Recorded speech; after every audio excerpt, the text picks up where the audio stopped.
Okay, next video. Talk about part B. Jump straight into this. There's no voice at the moment. This is how it sounds. It's over here somewhere. It's sound. Now we want to add another voice. Like I told you, I don't like the retriggering. Take off the retriggering. You can leave the retriggering on this one over here. I was supposed to take it off over here, but okay, I forgot to tell you what the retrigger does. If you listen, let me just take off this voice first. If you listen to this sound, it's almost like has that small kick in the beginning. I don't like that clicking sound or that kick sound. I'm gonna remove the click sound, just listen. See, that clicking sound is a lot softer now.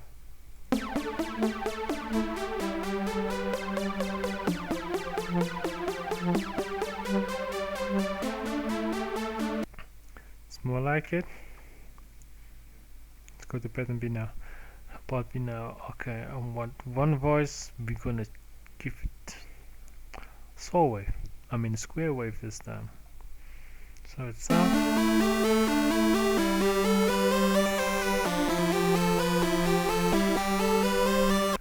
give it also 8 voices, and we will detune it.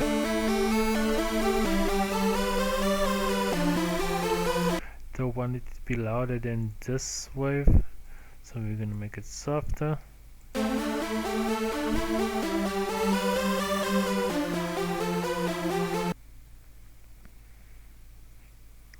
Root, call this also low pass filter, and instead of just modulating the cutoff frequency of A, I'm gonna want it to modulate the cutoff frequency of both A and B. You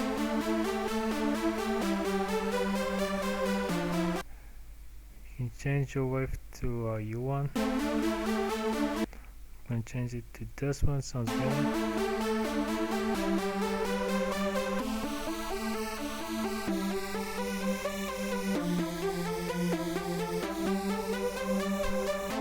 See, I made a mistake over here. Put it through a high pass filter instead of a low pass. Put it through a low pass, that's why it sounds fun in the beginning.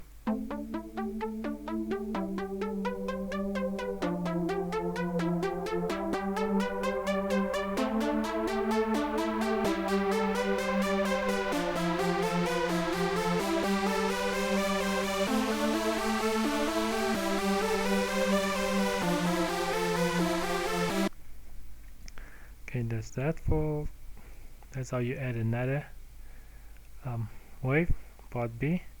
If you want to go a little bit more deeper, you can do that. Give another voice, this time 4, just to be a bit different.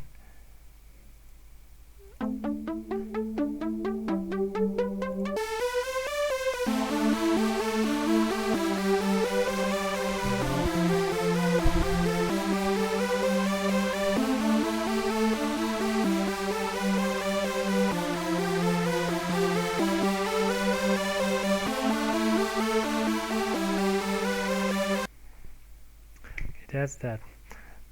We're gonna add a little bit more just to show you what these other things do. So we're gonna go here to I don't know what this LFO stands for. Let me think up. Don't know. Something to do with frequency. We're gonna root okay, let's root the pitch of A and B. The pitch, that means the pitch of this oscillator A and B.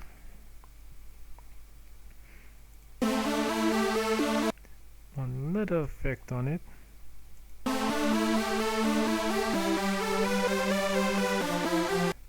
You will nothing happened yet. As soon as I put up the gain a bit, you will hear it different.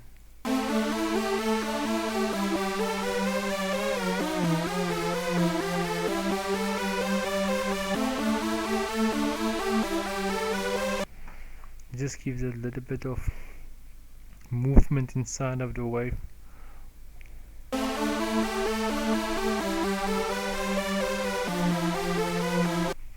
When we create a plucky sound, you will hear the pitch and the effect of the pitch more prominent in the sound. Actually make the sound sound very nice, but that's gonna happen later on when we create a pluck sound or a ARP sound. Also an ARP sound especially, it sounds very nice. Now what you heard now is just the wave sound, no effects on it whatsoever. So if it sounds a little bit raw, it's because there's no effects on it. Okay, I'm happy with the way that sounds, so we're gonna route this whole plugin to a channel on the mixer. Remember I said this is the playlist pattern, here's your mixer. Now we route this to, I like to route my leads or my source sounds to channel 10. Go up to channel 10. We're gonna rename this to source or lead 1. Source lead.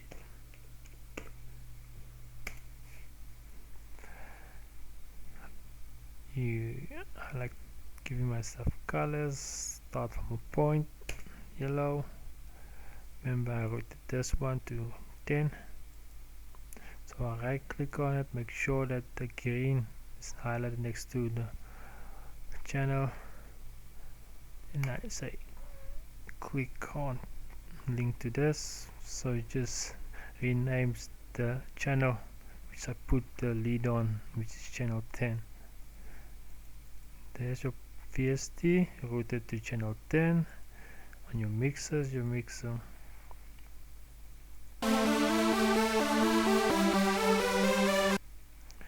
Now we're gonna add a little bit of effect on this source sound.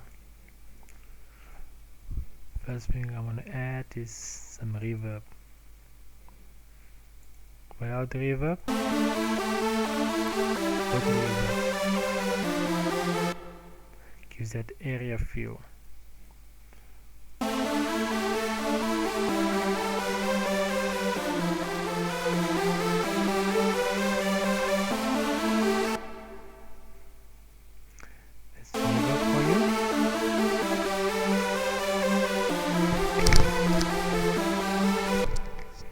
I'm working with the headphones, so technically I won't be able to mix everything properly. Later on I'm gonna take off the headphones and I'm gonna put on the speakers, and then I'm gonna work a bit on the mixing and the mastering of this plugin itself, or the sound.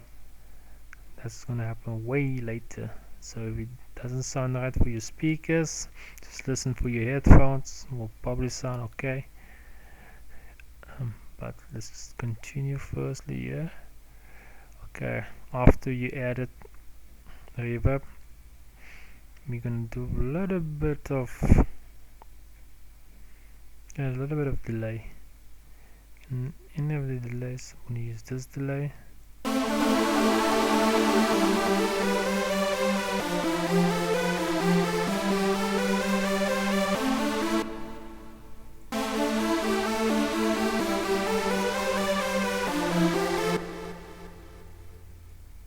So yeah, as you can hear. Remember, adding effects is all about taste. If you like a lot of reverb, then you can use a lot of reverb. If you don't like delay when you use reverb, don't add delay. This is all about feel. Just showing you the different techniques that I use, or different techniques that can be used.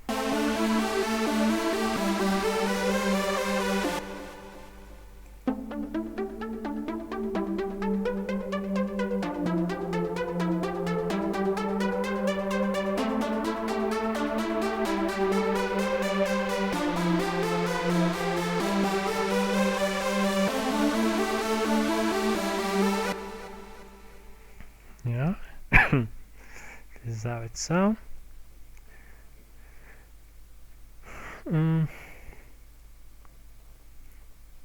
Let me see, is there anything else that you need to know here? Okay, it's nothing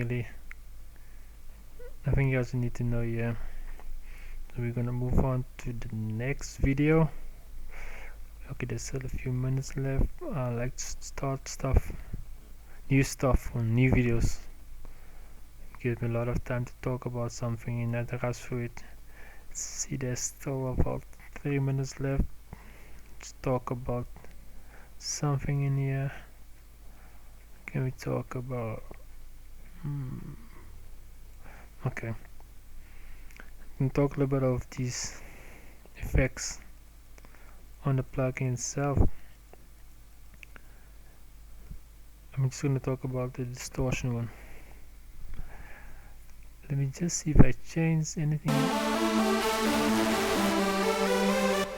You can hear over here the distortion amount over here is way too high, so I'm gonna move it down a bit first.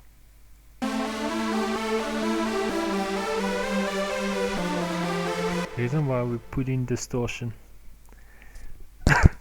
is normally on your resonant or your resonant frequency. For those technical people, the more you push up your resonance, the distortion, the more you clear the distortion. So if I push up my resonance, if you can hear it sound,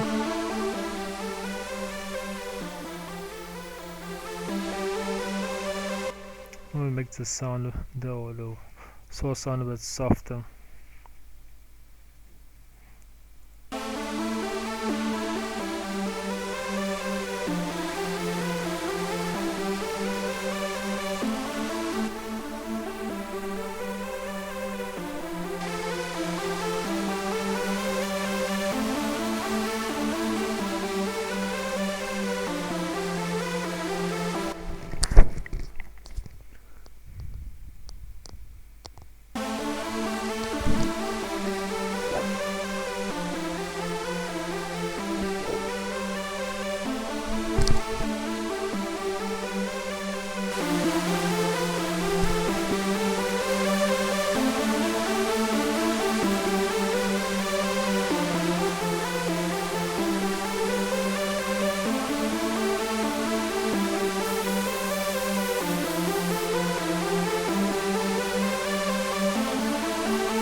I basically just did now is to make the sound a bit louder without pushing up the volume.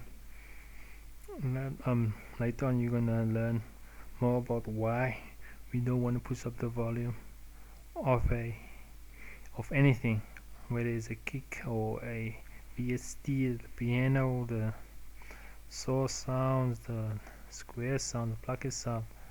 We actually don't want to mess with the volume at all. If you can make something louder without changing the volume, that's good.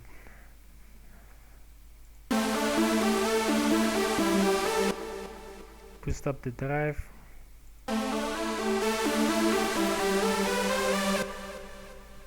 The distortion sound, just like it's almost like the noise over here, just to make the sound a bit thicker and less raw.